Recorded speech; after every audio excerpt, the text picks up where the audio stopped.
Ang snake plant ay isang perennial na halaman at mainam na air purifier. Alam niyo ba na hindi gaya ng ibang houseplant, ang snake plant ay nagre-release lamang ng oxygen tuwing hating gabi upang kahit sa tindi ng sikat ng araw sa umaga ay magtatagal sila.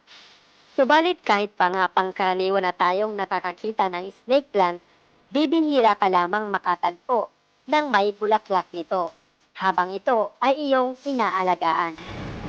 Dahil pinaniniwalaan na ang bulaklak nito na bunga ng iyong pag-aalaga ay isang napakabisang pampaswerte.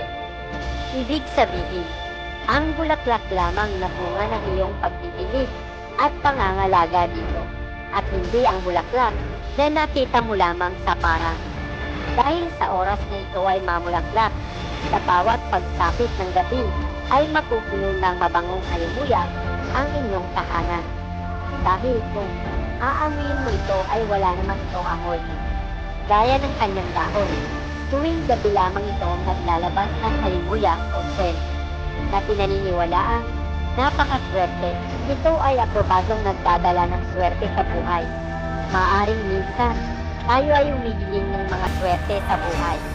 Subalit, ang ilan ay nasa paligid lamang at hindi natin alam.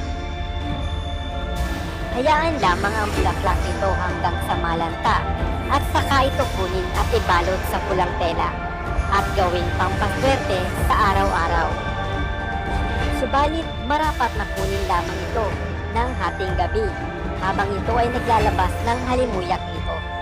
Tandaan na ang mga pampaswerte ay gabay lamang natin dahil kailangan pa rin natin ng sipag at tiyaga at tiwala sa may kapal.